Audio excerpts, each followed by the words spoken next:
pengawasan para orang tua terhadap anaknya harus diperketat, baik dari segi pergaulan maupun media sosial, dan handphone patut terus diawasi. Sebab Iko juga sebagai upaya pencegahan kekerasan terhadap anak. Karena setiap tahunnya kekerasan terhadap anak selalu terjadi. Dalam kesempatan Iko, Kepala UPTD PPA Tanjung Jabung Barat, Hardianti mengatakan, jika selain tupoksi, peran dari Dinas Pemberdayaan Perempuan Perlindungan Anak Pengendalian Penduduk dan Keluarga Berencana atau melalui UPTD Perlindungan Perempuan dan Anak Tanjung Jabung Barat.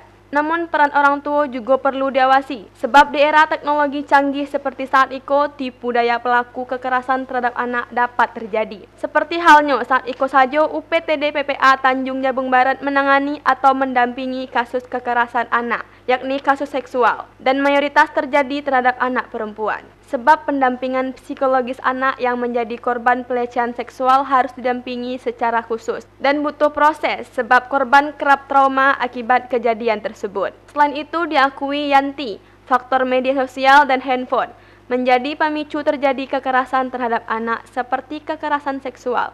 Sebab 20 kasus yang terjadi di tahun Iko merupakan tren kasus meningkat. Selain itu, semua leading sektor juga turut berperan dalam hal pencegahan kekerasan terhadap anak. Dan bukan hanya UPTD yang ia pimpin saja, dengan harapan tidak ditemukan kekerasan anak setiap tahunnya.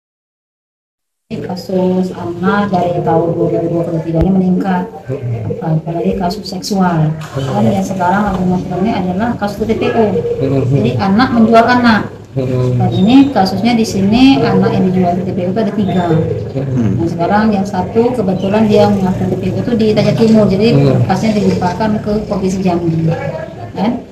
Sampai Juli 2023 ini kasus anak ada sekitar 20, dan yang paling banyak adalah kasus seksual.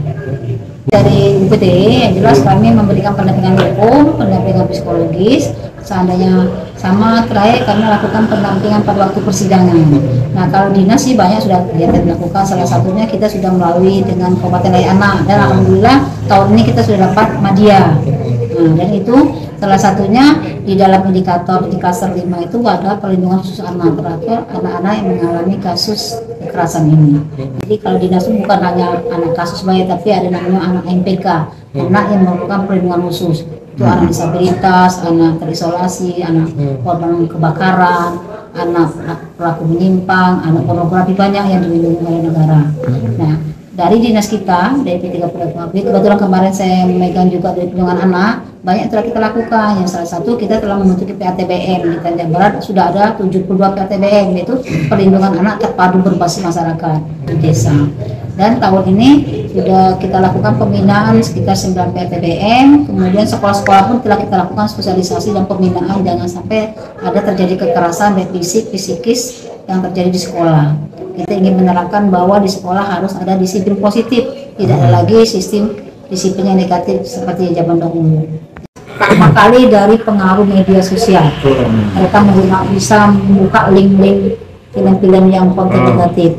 Kemudian dari pola asuh, nah karena hampir 80% para korban pelaku itu adalah keluarga yang berkelompok tidak mendapat kasih sayang, sehingga mereka bisa mendapatkan sayang dari lawan jenisnya, lebih nyaman dia daripada di rumah. Karena selama ini kayak zaman dahulu kita nikah tidak pernah dapat namanya bimbingan pernikahan, tapi sekarang alhamdulillah dari dinas kita Ibu Siti Nopita sama BP 4 sama Ustadz Subki, dia melakukan bimbingan pernikahan menjelang para calon pengantin yang akan melakukan pernikahan itu sudah dilakukan edukasi. Dengan demikian, Yanti berharap peran orang tua untuk mengawasi anaknya ketika di luar rumah. Sebab mayoritas kekerasan terhadap anak kerap terjadi dari pihak luar atau teman bermain seusia mereka. Terkhusus untuk menjaga anak perempuan, sebab jangan sampai terjadi kekerasan seksual terhadap anak. Pasalnya, tahun Iko mayoritas kekerasan seksual dominan terjadi pada anak perempuan di bawah umur. Tanjung Jabung Barat, Adrian Saputra, Bungo TV.